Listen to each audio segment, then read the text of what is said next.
오늘 말씀은 잠언 27장 1절에서 13절. 너는 내일 일을 자랑하지 말라. 하루 동안에 무슨 일이 일어날지 네가 알 수 없음이니라. 오늘 잠언서에서 자랑하지 말라 이렇게 얘기할 때 우리는 신약에서 자랑은 악한 것이고 죄가 된다 그렇게 말씀하시는 것을 우리가 잘 알 수 있습니다. 내일 일을 자랑하지 말라는 것은 내일 내가 뭘 할 거다라고 얘기할 때 오늘 저녁에 하나님이 너를 데리고 가면 그게 누구 것이 되겠느냐라고 말할 때 그 자랑을 말하는 거죠. 그래서 자랑하지 말아야 돼요. 그러면 과거는 자랑하면 되겠네요. 과거도 자랑하면 안 됩니다. 과거는 오늘도 자랑하면 안 됩니다. 오늘 내가 어떻다고 자랑해도 안 돼요. 물론 내일을 자랑하는 것보다는 오늘 자랑하는 게 확실하고 오늘 자랑하는 것보다가 어제 있는 일을 자랑하는 것이 더 확실하지만 그러나 그 자랑 자체를 하지 말아야 하는 것이 옳다는 겁니다. 만약에 누가 참 잘한다 이렇게 하고 칭찬을 해준다면 그것은 하나님께 영광을 돌려야 되는데 왜냐하면 모든 일이 하나님이 하시는 거기 때문에 그렇습니다. 그 1절 말씀을 읽고 그냥 넘어가지 말고 한번 생각을 해보십시다. 우리가 자랑 안 하고 있는지. 입만 떼면 자랑하고 입만 떼면 흉보고 그런 게 우리 모릅니까? 다 알잖아요.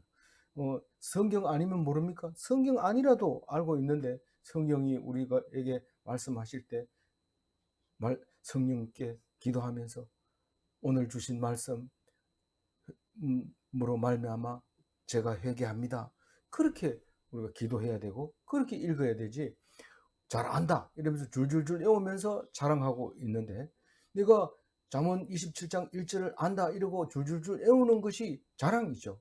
사실은 그것을 읽는 게 중요한 게 아니라 벌써 자랑을 해버렸기 때문에 그 말씀이 응하고 있는 것이죠. 그러니까 어제도 오늘도 내일도 다 이루어주시는 분은 하나님이시고 그래서 오늘도 자랑하지 말고 자랑은 전부 악한 것이고 죄가 된다. 그러니까 자랑하지 마라 이 말입니다. 2절 읽어봅니다. 타인이 너를 칭찬하게 하고 입으로는 네 입으로는 하지 말며 타인이 너를 칭찬하게 하고 네 입술로는 하지 말지니라. 원래 칭찬이라는 말 자체가 남이 이렇게 하는 걸 칭찬이라고 해요. 칭찬의 정의죠. 정의인데 자기가 자기를 칭찬하는 거예요. 이건 칭찬이 아니죠. 그래도 칭찬하는 게 있습니다. 그 자기의 그림을 자기가 칭찬한 걸 자화자찬이라고 하죠. 그래서 그거는 칭찬이 아니다라는 거죠. 그건 자랑이고 뭐 그런 거다. 사실 그 자기 그림을 전시회를 하면서 전시회 자체가 자랑이긴 하지만은 어쨌거나 전시회를 할 때 사람들을 보여주면서 와가지고 무슨 그림인지 모른다 이러고 실적 보고 나가버리니까 그 붙들고 앉아가지고 설명을 해주죠. 그 뭐 어떤 사람은 뭐 딴 데 쳐다보기도 하고 뭐 이렇게 비죽 웃기도 하고 이런데 자기 혼자 그냥 심취해서 막 설명을 하고 이런데 그게 뭐 잘못됐다든가 이런 얘기가 아니라 우리는 그렇게 하고 있을 때에 하나님을 믿는 사람은 아니면은 자화자찬이 되지만 하나님 믿는 사람은 그렇게 하나님께서 이런 영감을 주셔서 이렇게 그렸습니다. 어떻습니까? 라고 꼭 물어봐야 되죠. 그럼 니들이 뭐 알겠나 이러면서 혼자 떠들면 그럼 니 혼자 잘 알아라 이러고 가버리는 거죠. 그랬을 때 우리는 칭찬은 내 입으로 하지 말고 남이 너를 칭찬하도록 기다려라. 만약에 칭찬 안 하면 그건 나쁜 거니까 니 혼자 자랑할 필요 없다. 그런 말이죠. 아닌데요. 이건 칭찬받을 만한데요. 그러면 네가 그림을 그리면서 이미 충분히 만족했기 때문에 그거 가지고는 남에게 강요하지 마라. 그렇게 하면서 딱 넘어가야 되죠. 그래서 잘했다고 생각하면 그것을 하나님께 돌려라. 영광을 돌려라. 그리고 남 칭찬해도 하나님께 영광을 돌려라. 그 말을 하고 있는 거죠. 3절 읽어봅니다. 돌은 무겁고 모래도 가볍지 아니하거니와 미련한 자의 분노는 이 돌보다 무거우니라. 돌이 무거워가지고 뭐 자잘한 돌은 많이 사용을 합니다. 그런데 옛날에는 돌보다 무거운 게 없었어요. 근데 지금은 뭐 돌보다 무거운 게 뭐 낫도 있고 쇠도 돌보다 무겁고 또 뭐 금도 무겁고 그래 무겁습니다. 그런데 옛날에 돌이 제일 무겁고 지금도 뭐 필드에 나가면 다 돌이 제일 무겁죠. 그래서 이제 모래는 하나하나 가지고는 뭐 가벼울지 모르지만 모래 주머니 만들어 놓으면 돌하고 똑같습니다. 오히려 돌보다 더 사용하기 좋습니다. 그래서 홍수가 나거나 무슨 재난을 당할 때는 모래 주머니를 항상 이렇게 비상 예비해 놨다가 모래도 저장해 놨다가 그 모래 주머니를 담아서 담을 쌓기도 하고 전쟁할 때 이렇게 방호벽으로도 쌓고 또 홍수가 날 때 제방을 쌓기도 하고 그렇게 하죠. 돌은 뭐 어디 구할 수가 없으니까요. 그래서 그런 걸 볼 수 있는데 우리가 무거운 것보다 더 무거운 것이 있는데 그것이 다른 게 아니라 미련한 자의 분노가 그렇게 무겁다. 무겁다 하고 분노하고는 좀 다르지 않나요? 그래서 설명을 이제 4절에 합니다. 4절에 하는데 그것을 표현을 못하니까 무거운 것을 막 집어 던졌을 때 네가 견딜 수 있느냐 이 말입니다. 이 분노는 그 무거운 돌과 같다. 그러니까 만약에 네가 당당하게 서려면은 그 돌에 한번 맞아봐라. 돌을 집어 던졌을 때 견딜 수 있다면 그 분노를 이기는 거고 그 분노는 신경을 안 써도 되는 거고 네가 그걸 맞아서 죽는다 그러면 빨리 분노를 피해서 도망을 가야 된다. 그런 얘기를 오늘 하고 있는 것 같아요. 그래서 사실은 이 분노에 대해서 이야기하자면 이 분노는 사람에게 하는 거잖아요. 그 4절 읽어보고 얘기할게요. 시작. 부는 잔인하고 노는 창수 같거니와 투기 앞에야 누가 서리요. 이 분이나 노나 투기나 사실 다 같은 말입니다. 화를 일으키는 거죠. 선지서를 읽어보면 하나님의 시기를 촉발했다. 그러니까 내관을 건드렸다. 그걸 건들므로써 하나님이 폭발적인 시기를 일으켜가지고 우리를 죽인다. 그 얘기를 이제 할 때 전쟁 날 때 다 하나님이 노하셨다. 우리를 죽이려고 이제 화를 내시고 계시는구나. 그걸 볼 수 있고 알 수 있고 깨달을 수 있는 거죠. 그래서 이 분이나 노나 투기나 마찬가지인데 한번 진노가 일어나면은 말릴 길이 없습니다. 말릴 길이. 그 앞에 견딘다는 것은 모래 주머니를 막 집어 던지는데 견디는 거, 돌을 막 던지는데 견디는 거. 그 함정에 빠졌을 때 물을 부으면은 그래도 물을 헤엄쳐서 올라올 수 있지만 돌을 막 집어 던지고 모래를 집어 던지면 깔려서 죽게 되죠. 그러니까 그 앞에 설 수 있는 사람이 없단 말이에요. 누가 그 서리요? 그 앞에 설 사람이 없다는 거죠. 그래서 상대하기 힘든 것이 이 힘센 사람이 아니라 미련한 자의 분노가 상대하기가 굉장히 힘든 겁니다. 그래서 왜 미련합니까? 모르니까 미련하죠. 왜 모릅니까? 이 분내는 것 자체가 하나님께 대드는 겁니다. 하나도 일이 해결이 안 되고 일이 점점 커질 뿐입니다. 그래서 분노를 일으킨다는 것은 하나님께 대드는 거고 하나도 일이 해결이 안 된다는 건데 어쨌거나 그 일은 잔인하고 무섭고 포악하고 그리고 다른 번역에서는 홍수 같고 폭풍 같고 이렇게 해놨습니다. 그 앞에 막아설 수 없다. 그래서 막 화를 내거든 빨리 도망가야지. 그 앞에서 한번 해봐라 이렇게 하면 돌에 맞아 죽는 거나 마찬가지죠. 미련한 사람하고 똑같아지는 거죠. 그래서 가까이 하지 말고 도망가야 돼. 다치기 때문에. 우리가 그 화내면 왜 안 됩니까? 뭐 잘못된 거는 화를 내야 안 됩니까? 예수님도 성전에서 장사하는 거 둘러 엎었잖아요. 그래가지고 다 성경에 기록되어 있고 그렇잖아요. 이렇게 얘기할 때 분노는 있어야 될 것처럼 보이지만은 하나님이 분노내는 거하고 어리석은 자가 음, 시기 질투하는 거하고는 완전히 다르죠. 근데 우리 미련한 자가 화내는 것처럼 하나님도 우리를 시기 질투한다는 사실을 가르쳐 주시려고 하는 거죠. 아주 중요한 얘기입니다. 우리가 만약에 하나님, 부처님 앞에 와서 하나님 이런다든가, 교회 와가지고 부처님 이런다든가 이러면은 엄청 화냅니다. 우리가 마누라를 옆에 놔두고 사랑하는 순호가 이렇게 했다면은 자기는 순호가 아닌데 누구한테 얘기하는, 화가 나죠. 그럼 뭐 그날 저녁에 오늘 끝나는 거죠. 뭐 음, 오버나이트 석셋이 안 되는 거죠. 뭐 그냥 실패하는 날이 되죠. 그러니까 분노를 일으키거나 투기를 하지 않도록 그 앞에서는 조심해야 되고 도망가야 되고 가까이 가지 말아야 된다. 하나님이 만약에 내가 하나님 교회에 나와가지고 우상 섬기듯이 하나님을 섬기면 분노가 일어나고 혼나게 되는데, 절대로 그렇게 하려면 교회 안 가는 것이 100번 낫다, 그런 얘기. 말씀을 꼭 듣고 말씀이 어떤 건가를 기억하고 인정을 해야 돼. 5절을 한번 읽어볼게요. 면책은 숨은 사랑보다 나으니라, 이렇게 말합니다. 이 면책이 뭐냐면은 면전에다가 책망을 하는 거예요. 면책입니다. 그러니까 우리 잘 쓰는 말로 하면은 면박을 주는 거예요. 면박을 주는 것인데, 이 6절하고 연결되어 있는 건데, 친구에게 면박을 주는 것입니다. 친구에게 면박을 주지, 아무나 면박을 못 주죠. 친구니까 면박을 주는 거죠. 그런데 면책은 숨은 사랑보다 나으니라 했는데, 숨은 사랑이 뭐고 공개된 사랑은 뭐냐? 숨은 사랑은 친구를 위하여 목숨을 잃는 것이 숨은 사랑이죠. 그게 어떤 사랑입니까?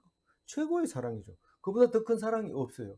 이 숨은 사랑, 이 친구의 사랑, 이 친구를 위하여 목숨을 버리는 사랑, 더 큰 것이 없어요.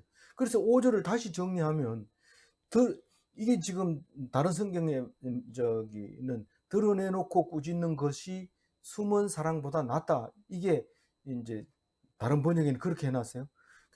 친구에게, 이거를 다시 정리를 하면, 친구에게 면박을 주는 것이 친구를 위하여 목숨을 잃는 것보다 낫다, 이런 말입니다. 면책은 숨은 사랑보다 나으니라, 이 말은. 그러면 예수님은 무슨 책망을 했습니까? 예수님은 우리한테 친구로서 책망을 했죠. 어떻게 해요? 독사의 자식들아, 막 하나님의 백성이라고 하면서 하나님을 안 믿는, 요 앞에서 우리 투기를 묵상했지만, 니 내 앞에서 딴 사람 이름 불렀잖아. 네가 내가 우상인 줄 아느냐? 내가 말 못하는 사람인 줄 아느냐? 내가 말을 해도 안 듣고 나한테 말도 안 하고, 그게 말 못하는 우상에게 절하고 거기다가 재물을 바치는 것과 마찬가지지 아닌 게 뭐냐, 이렇게 야단치는데, 그게 독사의 자식들아 할 때 우리는 그게 너무나 감동이 와서 성령으로 기록하고 우리에게 큰 말씀이 되잖아요. 베드로가 얼마나 수제자입니까? 얼마나 수제자가 아니라 수제자 아닙니까? 그런데 그 수제자에게 사탄아 내 뒤로 물러가라, 이렇게 말할 때 우리는 그 책망을, 우리가 정말 사탄이구나, 하나님 말씀을 제대로 안 들었구나, 이거를 깨닫게 되죠. 그리고 우선 첫째로 회개하게 되죠. 내가 베드로보다 뭐가 낫습니까? 그런데도 나는 사탄이 아니야, 뭐 이런데, 네 보고 하는 소리야. 네 보고, 아니 사실은 네 보고 아니고 내 보고 하는 소리죠. 하나님이, 예수님이 탁 사탄아 뒤로 물가라 이렇게 할 때 움직하고 돌아서서 해봐야죠. 하나님, 예수님 우리를 위해서 십자가에 돌아가셨는데 내가 예수님만큼 고통스러운 일을 참아내겠습니다. 사탄아 내 뒤로 물가라, 니는 못한다, 그렇게 얘기를 하고 있는 거죠.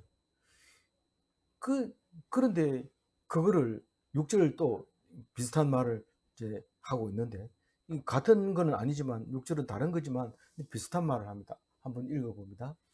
친구의 아픈 책망은 충직으로 말미암는 것이나 원수의 잦은 입맞춤은 거짓에서 난 것이니라. 이거를 읽으면서 원수하고 무슨 키스를 뭐 맨날 합니까? 원수인데. 근데 사실은 원수가 집안에 있다 했잖아요. 집안에 있으면 맨날 입맞춤 하죠. 밤에도 하고. 그러니까 입맞춤 하는 그런, 원래 의미는 그런 게 아니라, 원래 의미는 인사하는 거죠. 말 맞춤이네, 말 맞춤. 필요하면은 말 맞춰가지고, 야, 우리 요번 법정에서는 이렇게 해서 말을 맞추자. 근데 그게 다 들통납니다. 말을 맞췄다는 것 때문에 중죄를 짓게 되죠. 절대로 원수하고 입 맞추는 건 안 됩니다. 왜냐하면 거짓이 그 안에 들어있기 때문에. 내가 필요하니까 그렇게 만드는 거죠. 그래서 오히려 공무집행 방해로 거짓말했다고 죄를 더 짓게 되는, 더 벌을 더 받게 되는 거죠.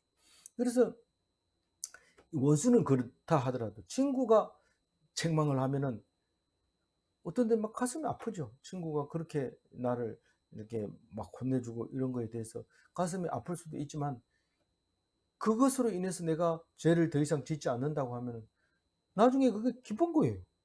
기쁜 거예요. 여기 구절에 보면 그런 얘기예요. 꿀보다가 더 좋다는 거예요. 그 친구가 그렇게 말한 것이. 그렇게 말할 정도로 친구의 책망은 충직으로 말미암아 하는 것이고, 원수의 잦은 입맞춤은 거짓은 난 것입니다. 이 말맞춤이라고 얘기를 했습니다만, 사실은 이 잠언서의 문맥으로 보면은 아프게 얘기하는 것과 칭찬하는 겁니다. 원수는 네가 잘한다. 네 아니면 누가 그걸 하겠냐. 그리고 요번에도 네가 나가서 해. 이러고 자꾸 칭찬하는 걸 말하는 거예요. 그게 원수의 잦은 입맞춤, 이렇게 표현할 수도 있는 거죠. 이거는 꼭 그렇다는 게 아니라 이 대조법으로 하다 보면은 이 말이 그렇게 읽혀질 수밖에 없어요. 그래서 친구는 아프게 책망합니다. 너 그렇게 하면 안 돼. 막 이렇게 하지만 원수는 네 잘한다, 네 잘한다 이런데, 네 잘한다가 아니라 그걸 이용해서 뭔가 이득을 취하려고 하는 원수의 입맞춤을 말하는 것이죠. 친구는 진실하고 원수는 거짓이 들어있다. 그걸 어떻게 압니까? 그게 어떻게 압니까가 아니라 진실하면 친구고 거짓이 있으면 원수고 그런 거죠. 그걸 뭐 어떻게 알까 하고 연구하고 뭐 이 정세를 적어놓고 뭐 이렇게 표현을 써놓고 뭐 이렇게 할 필요는 없습니다. 우리 성경은 틀린 게 없기 때문에 그냥 뭐 복잡하게 생각할 거 없습니다. 우리를 다 이해갈 수 있도록 만들어놨기 때문에. 그래서 또 이제 뒤에 나오겠지만은 7절은 좀 다르게 읽혀지는 이야기입니다. 한번 읽어봅니다. 배부른 자는 꿀이라도 싫어하고 줄인 자에게는 쓴 것이라도 다니라. 우리 이 정도는 알죠. 교회 안 다녀도 알고 뭐 이 정도는 압니다. 적어도 채부라미는 배고픈 것이 맛집이다 이런데 시장 하면 다 맛집입니다. 그러나 우리가 임금도 배고플 때 묵이라는 그 고기를 갖다가 너무 맛있게 먹어가지고 다음번에 그렇게 맛있던 고기 좀 가져와라 이렇게, 그 고기 이름이 뭐냐 이렇게, 묵인데요 이래서 먹어보고는 이게 무슨 맛이 있었나, 이건 도루묵이라 해라 이렇게 한 것처럼 우리는 배가 부를 때하고 배가 고플 때하고 맛이 다릅니다. 그래서 배부른 자는 꿀을 갖다 줘도 이게 뭐 꿀이 단맛이 나냐 이렇게 얘기를 합니다. 그런데 배가 고픈 자는 쓴 것이라도 답니다. 얼마나 배고픈지 이 춘궁기에 나무를 해가지고 이렇게 삶아가지고 소금 쳐서 먹는데 얼마나 단지. 그러니까 그게 달잖아요. 입에서 침이 나와가지고 녹말을 당분으로 바꾸면 입이 막 그냥 사탕 같은 그런 맛이 나죠. 그렇게 되는데 우리는 이걸 가지고 그냥 외워도 돼요. 그냥 이 말을 읽고 그냥 시커 먹고 나서는 배부른 자는 꿀이라도 싫어하고 줄인 자에게는 쓴 것이라도 다니라 이렇게 말하면 많이 아는 사람 같아. 잠언을 어떻게 하면 그래 많이 압니까? 몇 편이나 잠언을 압니까? 솔로몬은 몇 편의 잠언을 썼다고 그랬어요? 제가 잊어버렸는데 엄청난 잠언을 썼다고 했어요. 근데 이제 뭐 저기 히스기야가 뭐 그렇게 중복되는 건 다 빼버리고 이렇게 간단하게, 사실 뭐 2달 동안 내내 했으니까 간단한 건 아니지만 그렇게 이렇게 줄여놓은 겁니다. 그런데 이건 무슨 말일까요? 예수님이 이 말씀을 가지고 와서 말합니다. 심령이 가난한 자는 복이 있나니 이렇게 얘기할 때, 가난한 자가 단 것을 먹지 배부른 사람은 단 것을 먹을 수 없습니다. 입 안이 벌써 마비가 돼버렸기 때문에. 그래서 단 것을 먹으면 복이 있다고 생각합니다. 그래서 음, 네, 줄인 자는 쓴 나물이라도 쓴 것이라도 달다. 그래서 맛있게 먹는다. 이제 그런 말을 하고 있는 약을 먹는 거죠. 어, 그렇게 예수님이 말씀하셨습니다. 8절 읽어볼게요. 고향을 떠나 유리하는 사람은 보금자리를 떠나 떠도는 새와 같으니라. 우리가 이 말을 하면서 그 교회를 잠시 떠나 있을 때 우리는 유리방황하는 사람이구나 이런 말을 하게 됩니다. 이 짐승은 굴이 있기 때문에 돌아다니다가도 굴을 따라가지만은 이 새는 이쪽으로 날아가도 자리가 없고 저쪽으로 가도 자리가 없고 자리가 없습니다. 물론 이제 새끼를 낳을 때는 둥지를 털겠지만은 그 고향을 떠나서 철새 말하는 거죠. 철새. 철새는 둥지를 떠나서 날아갑니다. 물론 때가 되면 다시 둥지를 짓고 자리를 털고 보금자리를 만들겠지만은 이 땅에 있는 사람은 그걸 연구를 안 해본 사람은 모릅니다. 저 새는 집도 없이 떠돌아 다니는구나. 그러면서 울다가 하늘을 쳐다보고 우는 사람, 울음을 거치는 사람도 있는데 그게 마음대로 우리는 나는 것을 좋아합니다. 내가 날개가 있다면 홀홀 날아서 내님 있는 곳으로 날아갈 텐데 이렇게 하는 노래도 많잖아요. 음, 바다가 육지라면 이러지만은 그거는 육지는 동물이기 때문에 바다가 육지라면 했지만은 새는 바다를 막 날아갑니다. 지나갑니다. 그래도 너무 멀리면 못 가지만 그렇게 날아가기를 원합니다. 지금도 하늘나라에서는 비행기를 타고 바다를 건너서 가고 싶은 대로 이제 날아가게 되는데 그 새 참 좋을 것 같지만 8절에서는 고향 떠난 사람 같다. 유리방황하는 사람 같다. 집이 없는 방이 없는 사람 같다. 이런 우리는 식물은 짐승을 동물을 참 동경합니다. 가고 싶은 곳에 다 가고 근데 동물은 날짐승을 보고 짐승 길짐승은 날짐승을 보고 부러워합니다. 그러나 이게 하나님의 백성은 식물이나 마찬가지입니다. 한 자리에 탁 깊이 뿌리 박고 더 이상 딴 데로 가지 못하도록 내가 하겠다. 약속을 했습니다. 그래서 우리는 식물에 더 가깝고 동물보다 날짐승보다는 동물에 더 가깝고 짐승보다 더 가깝고 짐승에 가깝고 짐승보다 더 식물에 가깝고 이렇게 됩니다. 그럼 그게 무슨 말입니까? 액티브한 것과 패시브 그냥 능동적인 것과 수동적인 거죠. 능동적이면 좋을 것 같아요. 근데 하나님은 절대로 그거를 사용하지 않습니다. 그냥 가만히 주면 먹고 물이 들어오면 빨아 마시고 잎사귀를 내고 햇빛이 오면 광합성을 해서 뿌리를 내리고 이렇게 하는 것이 모습이 예수 믿는 모습입니다. 사람으로 말하면 남자 같으냐 여자 같으냐 기독교인은 여자 같습니다. 남자는 배, 여자는 항구. 항구가 움직일 수 없습니다. 배가 오면은 오는 거고 가면 가는 거고 이렇게 하는 것처럼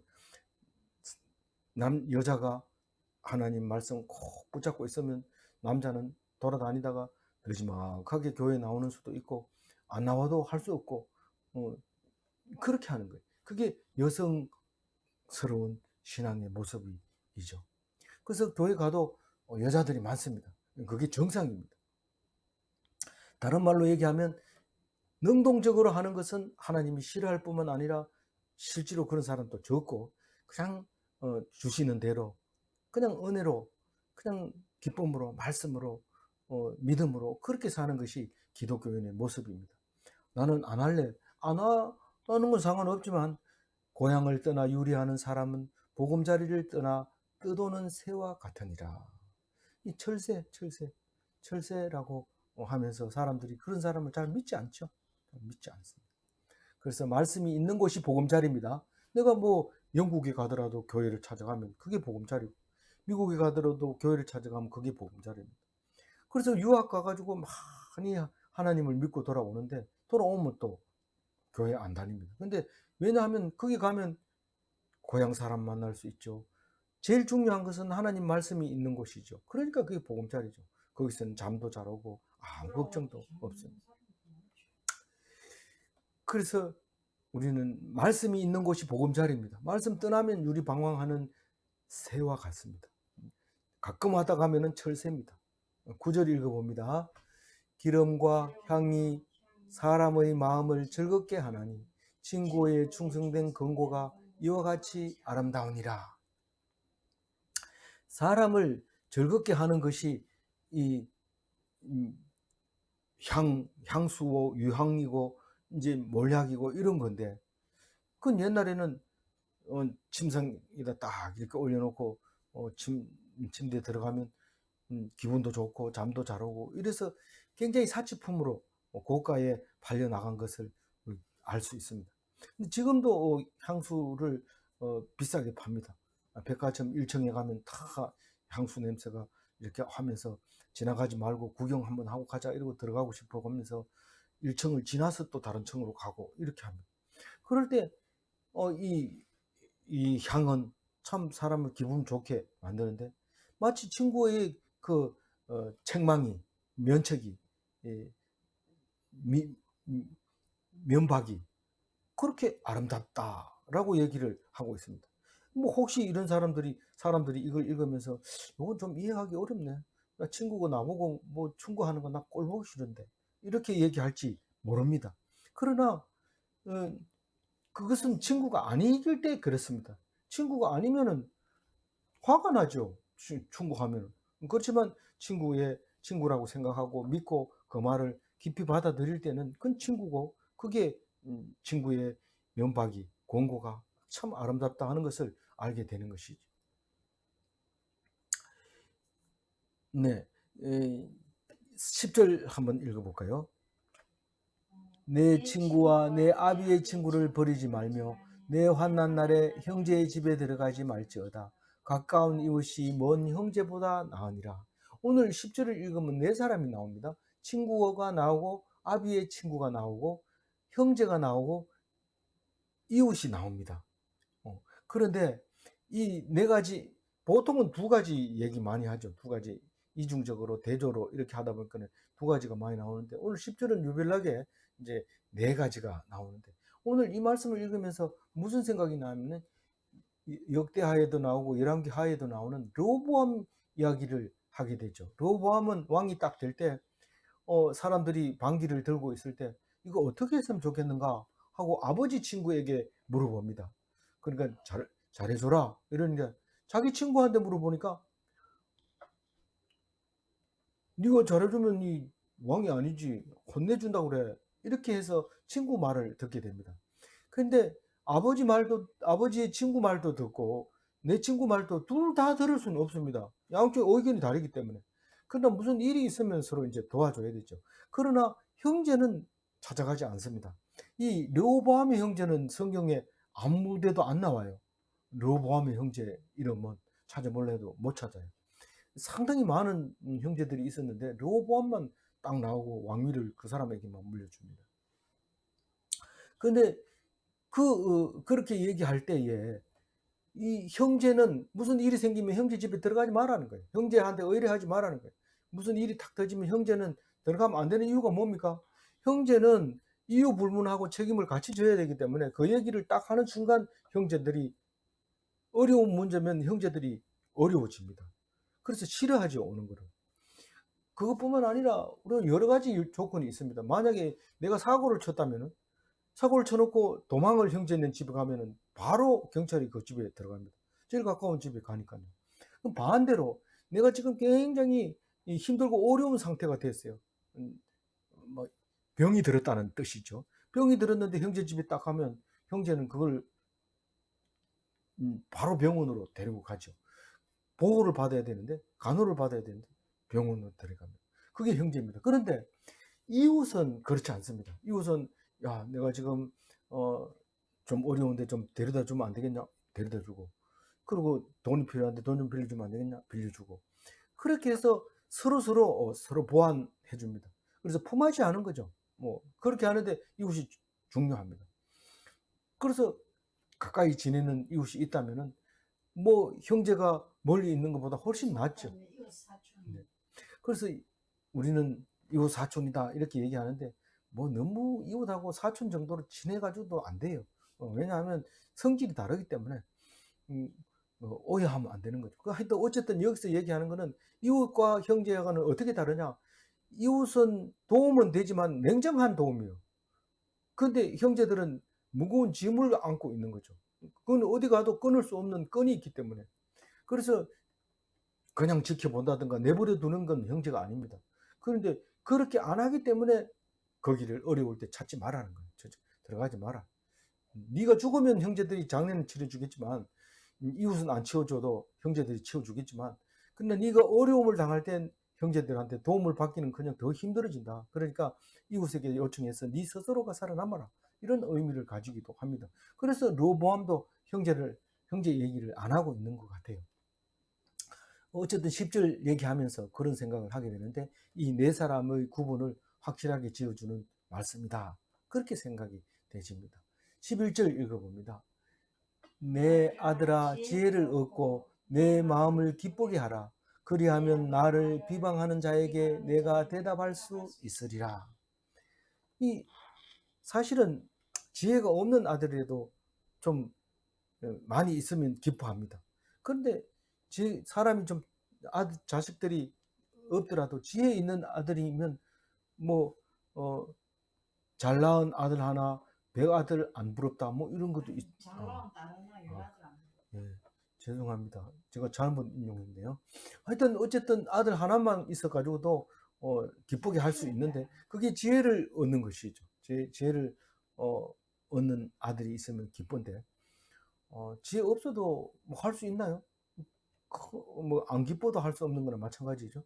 그럼 이제 그 지혜 있는 아들이 어떤 일을 하냐면 나를 비방하고 손가락질하고 저 사람은 뭐 시원찮아 뭐 이렇게 한다 할지라도 자식이 있습니다. 자식이 있으면 당당해지는 거죠. 내가 대답할 수 있다. 나는 그럴지 몰라도 이렇게 하면서 그 자식 때문에 어, 당당해지는 게 참 많습니다. 이야기로 자식 때문에 당당해지는 참 보잘것없는데 자식 이야기를 딱 함으로써 당당해지는 경우가 많이 있기 때문에 그 지혜가 있으면 더 기쁘다 그런 얘기를 하는데 사실은 그 시편 127편 5절에 보면은 이 자녀는 아버지의 화살통에 들어있는 화살과 같다. 화살통이 있고 활이 있다 하더라도 화살통에 화살이 없으면 그건 무형진물입니다. 근데 화살 빼가지고 겨냥해서 쏘고 이러면은 적들을 앞에서 당당하게 설 수 있죠. 그런 아들을 지금 얘기하고 있는 것이죠. 12절 한번 읽어볼게요. 슬기로운 자는 재앙을 보면 숨어 피하여도 어리석은 자들은 나가다가 해를 받느니라. 이 12절과 13절은 똑같은 구절이 앞에 있습니다. 이 12절은 22장 3절하고 같고 13절은 20장 16절하고 글자가 똑같습니다. 이게 뭡니까? 슬기로운 자는 재앙을 보면 숨어 피하여도 슬기로운 자가 재앙을 어떻게 보고 숨어 피할 수 있습니까? 말씀 속에서 그게 들어 있으니까 그걸 피할 수 있습니다. 예를 들어서 발을 내가 딴 사람을 밟는 실수를 예배드리고 나오는 때 했습니다. 슬기로운 자는 말씀 속에서 들었기 때문에 내가 잘못했으면 빨리 잽싸게 사과를 해라. 이런 말씀이 딱 들었기 때문에 바로 사과하기 때문에 재앙을 피할 수 있습니다. 뭐 그럴 수 있죠. 뭐 이런데 어리석은 자는 밟았으면 재수없게 실이 왜 밟혀 이러다가 그냥 재수없게 또 걸려가지고 예배 드리고 나오다가 뭐 소송 걸리는 수도 있어요. 그러니까 이 어리석은 자는 항상 재수 타령하죠. 오늘 재수 좋아야 될 텐데 계속 이렇게 하는 게 어리석은 자죠. 근데 하나님 말씀 붙들은 사람은 재수 이런 말을 안 씁니다. 늘 하나님 앞에 기도하면서 하나님 어떤 일을 당하더라도 하나님만 바라보게 하시고 하나님께서 해결해 주시리라 믿습니다. 아멘. 이러기 때문에 나가다 일을 딱 만나면 그 재앙을 딱 피하게 됩니다. 똑같은 일을 하더라도 피합니다. 그런데 어리석은 자는 뭐든지 할 때마다 재수 없어서 딱 걸렸다는 거예요. 그러니까 늘 불안해하죠. 오늘 재수 없을까봐 불안하고 걱정하고 염려하고 이런 거죠. 그게 하나님 댁에 안 믿고 우상 섬기듯 하는 사람들이 생각이죠. 그럼 하나님은 분을 일으키고 시기하면서 혼내주는데 죽음까지도 가게 되는 일이 생기는 거죠. 우리는 하나님을 붙들어야 돼요. 이 13절도 그랬습니다. 13절도 읽어봅니다. 타인을 위하여 보정선자의 옷을 취하라. 외인들을 위하여 보정선자의 자는 그의 몸을 볼모로 잡을지니라. 이 말은 뭐 얼핏 읽으면 우리하고 별로 도움이 안 되는 것처럼 보여질지 모르지만 이 담보물로 내가 보정 서줄게 할 때 그 보정 선 사람이 만약에 그 예수 믿는 사람, 성도들이라면 그냥 옷만 이렇게 잡아라. 이 옷은 생활 필수품입니다. 이 옷을 탁 걸치면 뭐 그 보통 속옷은 안 입고 그것만 입는 수도 있다고 하는데 그 입고 가다가 자리 깔면 자리가 되는 거고 덮으면 이불이 되는 거고 걸치면 외투가 되는 거고 그런 거를 말하고 있는 거죠. 그랬을 때 그 옷은 필수품이기 때문에 이렇게 이 볼모로 잡았다가 해가 지면은 담보물로 잡았다가 해가 지면 갖다 줘야 돼요. 같은 하나님 백성이기 때문에 안 그러면 죽기 때문에. 그런데 외인들이 하나님 백성이 아닐 때는 사람을 붙잡아 가지고 종으로 삼아야죠. 종으로 삼아야 되고 그걸 갚게 되면은 이제 돌려보내고 이런데 종도 이제 영원히 못 갚아 채무를 못 갚아서 종으로 계속 오래 있으면 희년이 되면 돌려줘야 되는데 외인들 같은 경우는 그냥 종으로 살릴 수도 있는 거죠. 그렇게 구별된 담보물 하나를 잡아도 아무나 잡지 말고 구별된 지혜를 가져라 이렇게 말하고 있는 말씀이죠.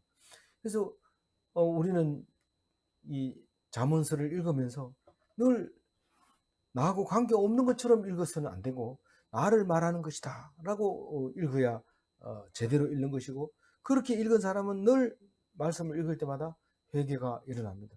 너는 뭐를 그렇게 잘못해서 날마다 회개하냐? 성경 읽어봐라. 날마다 회개 안 하면 안 된다. 내가 아무리 깨끗해도 내 속엔 끊임없이 죄성이 들어있다. 그게 잠언이 말하고 있다. 그거를 얘기하면서 오늘 또 회개하는 사람이 돼야 될 겁니다. 오늘 5절 말씀 가지고 정리합니다. 면책은 숨은 사람보다 나으니라 하고 말할 때에 세상 친구의 충고는 상처를 줍니다. 네가 그래서 되겠냐 이러고 상처를 주지만 말씀 친구 예수의 충고는 은혜가 넘칩니다. 나보고 사탄의 자식아 이래도 은혜가 넘치고 뭡니까? 사탄아 물러가라 이래도 은혜가 넘칩니다. 왜냐하면 우리를 위해서 진정으로 해주는 친구 예수기 때문에 그렇습니다. 아무쪼록 우리는 세상에 상처받지 말고 하나님 말씀으로 은혜 받는 귀한 기독교인이 다 되시기 바랍니다. 기도하겠습니다. 하나님 감사합니다. 오늘 저희들에게 주는 귀한 말씀 우리가 모를 뻔하고 평생 생각해보지 못할 뻔한 이야기들을 해줍니다. 자랑하고 분노하고 분노를 견디지 못하고 그리고 친구인지 원수인지도 알지 못하고 친구를 싫어하고 충고를 싫어하고 그리고 하나님 말씀을 떠나서 유리방황하고 그리고 늘 하나님 말씀을 먹지 않으려고 하고 하나님 말씀이 힘들어하고 있습니다. 용서하여 주시옵시고 오직 하나님만 섬기며 하나님 앞에서 하나님 안에서 칭찬받는 귀한 하나님의 자녀가 되게 하여 주옵소서. 감사하옵고 우리 주 예수 그리스도 이름으로